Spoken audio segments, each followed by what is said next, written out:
Hello virtual pilots, I'm Andre Celesti and welcome to another edition of our Hip Talk Show, where we get to talk with important members of our community, users and different groups that share the passion for flight sim and aviation. When it comes to DCS, we encountered many groups formed with members that are close to the aviation industry, real-life pilots, veterans or simply flight sim enthusiasts. It's remarkable what one single platform can achieve when it comes to rallying many users that share the same values and affinity towards a set ideal experience. The more I explore these formed communities, the more I understand that people like to fly in DCS together. Some do it in a very professional way, and some like to keep it casual. But there is always a sense of brotherhood within these communities. And so, today we have with us the Joint Air Task Force, the DCS Italian Community, a community dedicated to virtual flight enthusiasts that brings together Italian and international squadrons to participate in realistic air operations designed and organized by a team of creative and competent editors. You may have heard of them or interacted with this hub in the past, and today we have the representatives of the JATF here to talk more about their organization and what it means to the DCS scenario as a whole. So thank you for joining in and welcome to our Hip Talk Show. Ciao everyone, it's a great pleasure to be here and thank you so much Andrei for the invitation. We are simply part of your audience. So it's thrilling to be on the other side of the screen this time. As you mentioned, here with me there's a bunch of people. Let me introduce them. Accipiter. Hello guys. Yenatom. Hi everyone. Luthor. Ciao. And Porco Rosso. Hi all. Pleased to meet all of you. Well, before we dive deeper in our interview, please tell our audience what is your position within the JATF community for each of you. So this is an interesting question. To be honest, JATF is pretty flat. Anyone willing to contribute is welcome. I am mainly an editor. Blue Raven is the one who started it all. Yenatom and Porco Rosso take care of community resources. For example, they maintain the official liveries pack we use in our mission, the mods repository and stuff like that. And Luthor, he is a JATF enthusiast who has recently joined us and is contributing to spread out philosophy around. Nice, tidy, organized, very well. Well, please tell me, when was the group founded and how did everything start? Let me tell you a story. JATF was literally born out of a dream on a sunny summer day back in 2019. I was talking with one of my squadron mates about the typical Italian landscape in the flight simulation world, which is made up of many small groups, each flying on their own, not cooperating with others, and indeed often looking at each other with a scowl. Okay? So at a certain point we said, maybe we can do something about this. Should we try to propose to other groups to fly with us? And one fine day in March 2020, at the height of the COVID pandemic, by the way, when we were all cooped up at home, we tried it. I created a group on WhatsApp, started asking around, brought people from various groups in, and we began to organize simple joint missions. And that's all. After a few days, I wrote a message saying, hey guys, this is our common house, why not giving it a name? And after some reasoning, someone popped up with Joint Air Task Force. And it literally was love at first sight. And before we knew it, I won't hide our amazement and astonishment at that time, because we didn't absolutely expect. More and more groups and individuals started to ask us to join. And all of a sudden, we were no longer alone. We were an hub.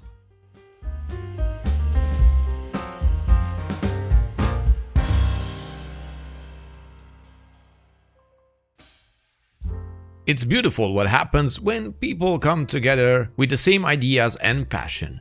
So that leads me to my next question. How many members do you have in the core JATF community? Well, at the moment the community counts 18 district groups and a lot of individuals. We name Lone Wolves for a grand total of a bit more than 350 members, if I remember right. Wow. There's people from Greece, Bosnia, France, and obviously Italy, the main core, and we hope to represent ever more nations in the futures. So literally everyone is welcome. It goes without saying, not all of them are full active, but our missions are always densely crowded. To give you an idea, Andre, they usually count between 35 and 50 participants. Wow, they will fill our server in 1 second. I need definitely more slots available. Yeah, for sure. You will have to wait for us. Definitely. But tell me, what servers do you use and how do you manage all of this? The big question. So we, as everything in JATF, each member is open to take part in the management. So basically either editing or proposing trainings or giving up their server, for example, so you can use it during a mission. We have, I think, about 2 or 3 groups that constantly give us access to their server. This way we can run our missions. For example, a Jupiter has a server with his group. We have one in mine and Luther's group. Other guys have their own, and we keep it open so that whenever we have operations or missions all together, we have one main one and a couple of backups as well. From my discussions with Luther prior to this interview, I understand that you operate under a clear and defined structure and have developed a set of rules in order to achieve your goals within the JATF operations, even a detailed manual. Can you expand on this? Well, yeah, JATF is mainly a hub for people flying DCS, which they can join, as mentioned, either as groups or individually, and participate in structured activities. With structured, I mean that everyone, be it a group or an individual, has and maintains its own identity. This is a very important concept. I'll expand on this later. But when JATF agrees to follow a common set of rules. These rules we coded into a so-called operations manual, detailing not only the SOPs, the standard operating procedures we use during the missions, but also how JATF is organized, managed, and how to contribute to it if you want. Example given, creating content like missions and documentation. To be fair, the only official entity in JATF is the board of directors, which we also call the council. It's composed by the representatives of the groups that are officially members of JATF. And with officially, I mean, first, that they have been part of the community for at least 6 months. Second, that they actively and constantly participate to other activities. And last but not least, third, they have explicitly asked to be involved in JATF's decisions. And speaking of this, please allow me a moment to emphasize another concept that is very important because it lies at the very heart of JATF. In JATF, all the groups, and also the individuals, are on the same ground. We are all equal, and no one is more important than anyone else. It's a very democratic community, in fact. Anyone who is willing to commit to it not only can do so, but is more than welcome, and all the decisions are taken solely by a voting process. The council then elects a director, and at the moment it's my honor to be in that role, who acts as the representative of JATF towards the external world and is, so to say, the keeper of JATF's spirit and values, ensuring the community always stays coherent with them. But apart from this, there's no structured organization. As we said previously, it's pretty flat.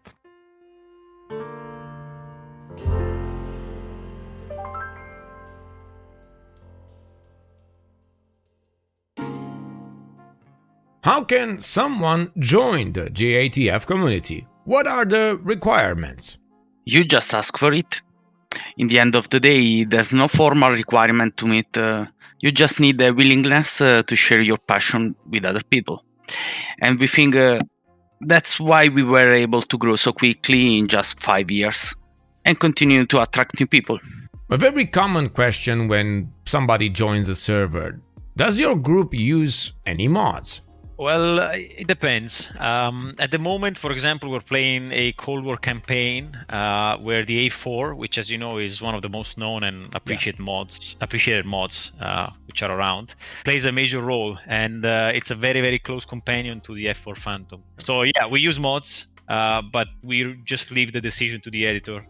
This way we can, let's say, maximize the creativity of the missions. We can have very, very different and various scenarios, and every editor chooses what to do with mods. They just need to provide basically, of course, the name of the mods, and we have guidelines in our operational manual to make sure that everything works smoothly, because as you know, when you're using mods, everybody has different systems, so you can have errors, or mainly people forget to download, these kind of things. Or an update drops and everything goes to hell. That unfortunately is one of the main issues we have when there are updates on the same day of a mission.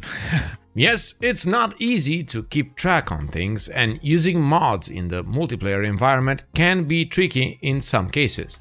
You have to take into account that there are two sides on the development path. One is ED, focusing on the core DCS and official content, and one is the mod developer or owner, who may or may not keep these files updated and clear of any issues, especially, like you say, on the day when DCS is getting an update. Moving on, what hardware and tools are most used within the JATF community? Well, I mean, here's sky's the limit, if we start speaking about hardware, everyone has its own favorite.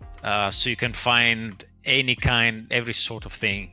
We're talking about basic joysticks, all the way to sophisticated hotels, VR headsets. People build their own stuff at home and it looks like a cockpit, because we have pictures of members who share it with us, and it's amazing to see. So any kind of HOTAS, Thrustmaster, then VRs, we go from PMAX to Varjo to HP to all these types of hardware.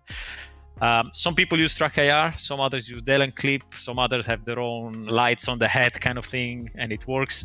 So yes, it's a mess, but if it works, we're happy to see what people come up with.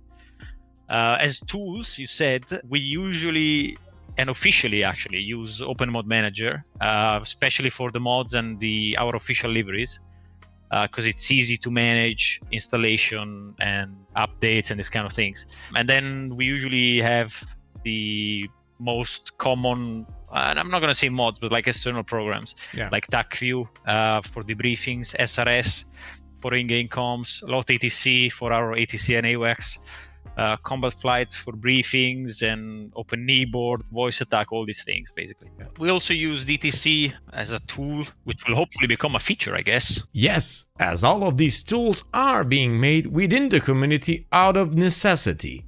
The passion is so strong within the DCS community that the reaction force to build quality of life features drips directly into the user base, and hopefully one day, more or less, most of these tools become integrated in the core DCS experience. Or at least, that's how I see it.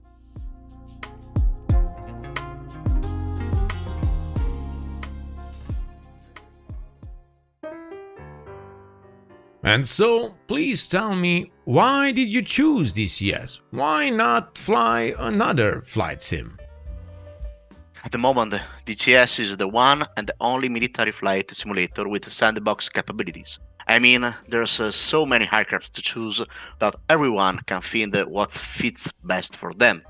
You can find this at least at the same degree anywhere else.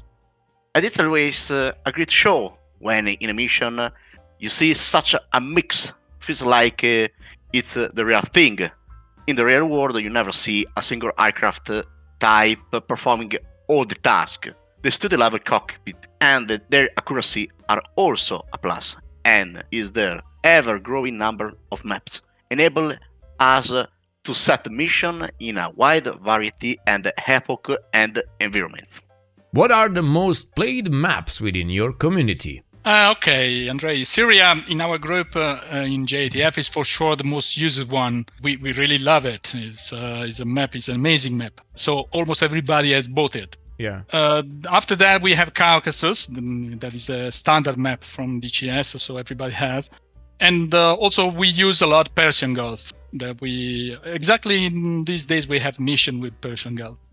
So we'd love to fly all maps, all of them, but it's also a matter of how many of us own that map. Personally speaking, I love Afghanistan. Now I just bought Afghanistan, and there's the Kandahar that is amazing with all the mountains around. A great map. But not everybody has. It's not so widespread. Everybody is always waiting for the next discount round. So these days we have also another discount from AD. So maybe I always hope that somebody enlarge the map portfolio that everybody has. Nothing. Maps is an important thing and an important part of DCS, and it makes the difference sometimes to fly in Sinai or to fly in Caucasus or in Syria. All right, and speaking of maps, do you have any itch for a map that is not yet available in DCS? I want to say Vietnam. I want Vietnam. Please, Edie, finish and do Vietnam. And also another one. Let me say another thing. We have Italy, Adriatic Sea. That is our dream, to fly from Ancona Airport up to Sarajevo. Let's say. When it comes to modules, which is the main airframe the JATF fly in DCS? Well, Andre, we are lucky now to have people fly every sort of thing. But obviously, how popular every module is reflected into the numbers. You usually see a lot of Vipers and Hornets, and since it's out, also Phantoms. Then there's so good number of A10s and Apache. Finally, you have a niche modules such as Mirage, Harriers, and Tomcats for sure. Usually, as we said, every editor has your own choice of mission, plane set, map, whatever. And it's what I think it's nice about the community that we have is that we don't lock flights into a mission. We don't limit it to only one group. Mm-hmm. So when you put your name down for a mission and a particular, let's say, task, you can only do it for yourself. This way, you cannot reserve spots for your mates, and you're able to fly with different people from different groups, maybe that you've flown with already or that you haven't never met. And this is one of the great things, because you can share experiences. You can obviously learn every time you fly.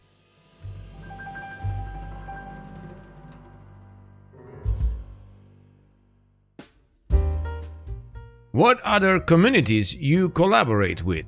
Yeah, this may sound a bit embarrassing, but to be honest, we do not know about other entities like JATF around. For sure, not in Italy. As mentioned when I told you the story of JATF, that's ultimately why JATF was founded. We felt like it was time to try to unite the different Italian groups, since a place to do that was completely missing. But let me pick this opportunity you're offering me. Actually, if you know some communities like that in the European scene, or some is listening at us right now and is willing to cooperate with us, well, you're more than welcome. So give us a shout. Definitely, and like always, we link all the important information in the video description. So if you would like to join the JATF community, feel free to check it out after the show. Moving on, what's your opinion on the recent updates within DCS, especially now that we are waiting for that dynamic campaign? Any thoughts on that? Dynamic campaign, Andrei. I mean, it's the wet dream of a DCS player, basically. It's going to be a big game changer as well. I mean, today when you play missions in our style, JATF style, you need one or more editors to, let's say, fill the sandbox. So create the mission from scratch, all the tasks, all the enemy troops, planes, whatever, radios, ships, anything that goes into a mission. Tomorrow, we'll no longer need all this work to be done. Everyone will be able to play in a kind of a real war feeling mission at any time you want. We just need to set up a basic mission, let's say, so the big part of the editing is already reduced. And then from there, we can move on with just hopefully minor edits, which will help a lot in managing our resources, our times, and also will be better for the overall experience. So yeah, we really hope that the dynamic campaign has a strong persistent mechanism, which will allow us to maintain it and also to enjoy it. Just to complete your discussion and to give you an example, we are just now editing a mission that is quite big, let's say, for around 50 people. It's almost, how many days, Jena? Almost 4 weeks, 1 month and a half that we are working for that. At least a month, yeah. Yeah. I mean, it's a lot of time. It's okay. I like to do it because it's something that I like. But when you have to participate to a mission and you have to think to edit for 1 month, come on. I mean, our mission, okay, are complicated and are full of triggers and full of unusual things, let's say in this way. But it's a lot of work. And not everybody is ready to spend so much time for making something for the community. We have time, we do it, but it's difficult. So dynamic campaigns is a wet dream, really. I often compare the groups I meet within DCS to orgs from other games, a band of friends and members who enjoy flying together. What do you think DCS needs in order to improve this type of experience in the multiplayer scene? For sure, having an integrated voice chat system in DCS would simplify the experience of all the groups, not only the professional ones. We know we already had something, but at the moment SRS is preferable because it's way more complete. Also, that is very important, is integrate with other useful tools, such as LOT-ATC, for example. And this will allow for a superior completeness. To be completely honest, the Supercarrier, for example, if we are going to speak about that, the briefing room from Supercarrier is a cool marketing thing if it's lived like it is. But we don't see it useful for it unless we are provided with other tools to make it feel more real. For example, a shared whiteboard or live file sharing in the briefing room inside. You are inside the Supercarrier all together like a sandbox, and you see your colleagues next to you. Have a voice chat discussion in the briefing room of the Supercarrier, maybe supporting also VR to give people feeling that they are really there. I mean, these things work. If you give me the briefing room of the Supercarrier like this, okay, it's nice. We can go there sometimes, but after that, that's it. I prefer to stay outside in my cockpit and fly. Ideally, anything making DCS an all-in-one environment, a sandbox if you want, which you never need to exit or doesn't make you feel the need for speed, like using some external tool would be a great addition, but is in DCS that should be a great thing to have a community, something that we can share all together inside the software, inside the Supercarrier, or in the airport, making a briefing room in the airport, but with all the things that I just explained. Mm-hmm. That is something amazing, should be beautiful. I may be mistaken, but there were some mentioning of having airport ground crew being implemented in some form later in development. But that's more of an eye-candy idea. Welcome one, don't get me wrong, but still. As for tools to help out with organizing your flights, this is a very good point. Chat and voice, tablets and flight plans, hey, even that briefing room for all with VR support would make DCS the sandbox experience it wants to be. We must also remember that the balance is always between single-player content and multiplayer, and not just one of these choices can take priority over the other.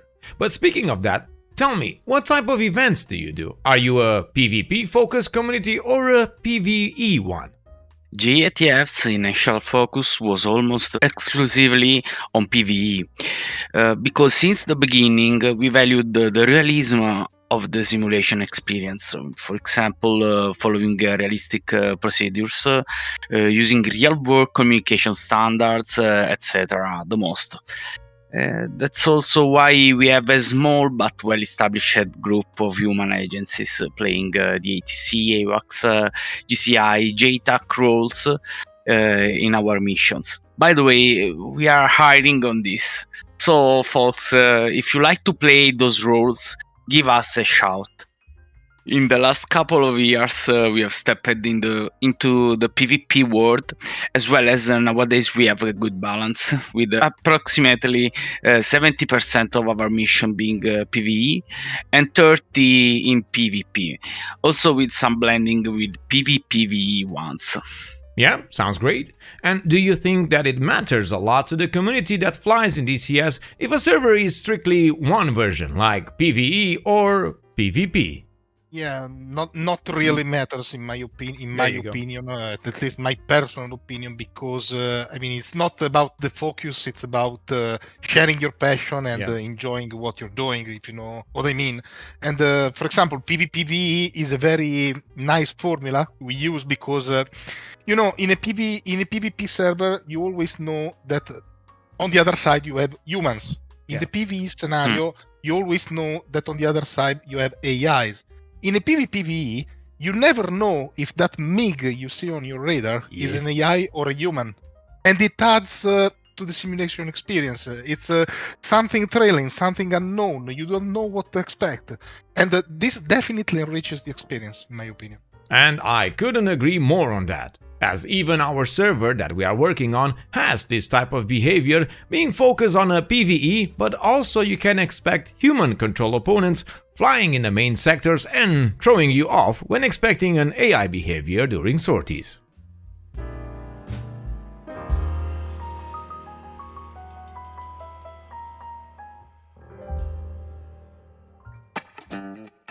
Moving on, do you offer training missions and guidance to new members? So, I mean, speaking of what is typically meant by training, which is usually understood as, you know, learning to fly from scratch and operate the aircraft, basically. We don't do it directly because we leave the job to the groups or squadrons that are part of the community. Because members usually either come in with experience or they join a group, which then is part of JATF. And once they're able to fly with us, they fly with the group, you know. And that's usually enough for us to ensure that they have the level of readiness and the knowledge, let's say, which we shared on our operational manual, basically.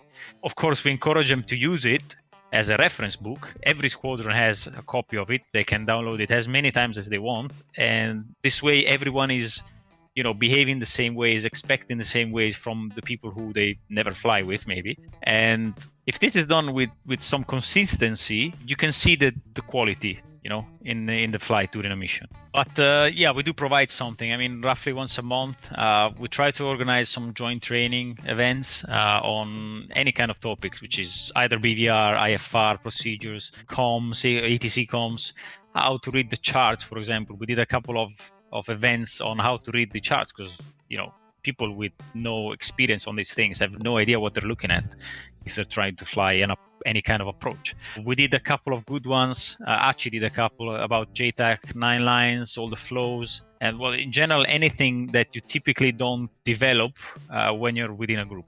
And luckily enough, we also have several real pilots and SMEs like Porco, for example. You know, we always have some good guidance and some good feedback from people with actual experience on it. Do you have any favorite future modules for DCS? We'd like to see some modules from the red side of the moon. I beg you, ED. The MiG-29 is already coming, so ED, well done. We're waiting for that. Even if it's not a module per se, we definitely want a more accurate and realistic ATC, as Jena said before. I mean, ATC will be a good movement for AD. Mm-hmm. To give us a way of acting in a more real way during the taxi or with the agency on the ground. Especially if I can add something more on this, because it's not a secondary component in a flight simulator. I mean, if you're playing something else, maybe it's not so important. But in the flight simulator, it adds to immersion, it adds to realism, it adds to your simulation experience. We definitely need it in DCS because, you know, as the JATF, we are lucky enough, as someone mentioned, to have a group of established human agencies, ATC, AWACS, and so on. But definitely not all groups or communities have this. So having an AI companion is a core, in my opinion. What do you have planned for the future? Any upcoming events? In fact, we have a set a calendar for World Season from September to the end of May, beginning of June, when is too much hot to be in a cockpit. And actually, we have a very beautiful campaign named Operation Levantine, made from a Cipiter and another mate of a Cipiter in a Cold War era. A very, very interesting campaign, PvP campaign, with every mission every month. And also the season is filled with other events, single mission, and also live meetings, because every year organize live events with real barbecue competition. And to be honest, Yanatom is probably one of the most amazing barbecue master in the JATF community. So feel free to join our Discord and book your seat. Mitrovic already booked tickets. Natasha's coming too. There's a lot of vodka in our We had meetings. lots of vodka and beer, don't worry. And as we are getting close to the end of our show for today, if there is any other remarks you would like to add, feel free to do so right now. Sharing your passion is the best way of enjoying this hobby. I mean, DCS is wonderful per se, but when you play together with other people in friendship and all the rest we have spoken about during this time, is definitely another thing. It's a game changer. If you don't know the experience, definitely make it. Be it with us or other communities. Maybe you found your own one and tomorrow we cooperate together. It's not really important. But believe me, sharing your passion is the best way to enjoy this hobby. Very well said. And on behalf of the How I Play team, we wish you good luck with all your future endeavors and feel free to join us again in the future. Thanks, buddy. Thanks. Thank you. Thanks so much. Thank you so much, Andrei. Andrei. And so this was our interview with the JATF Italian community for DCS. Thank you all for sticking until the end. Please note that exclusive content like this is first available for our Patreon members, but always gets released to everyone in a short amount of time. If you want to join the discussion in and around DCS World and not only, contact us on our official webpage and check the rules and requirements for participating in the Hip Talk Show. As always, I am Andre Celesti, reminding you to fly safe, and I'll see you next time.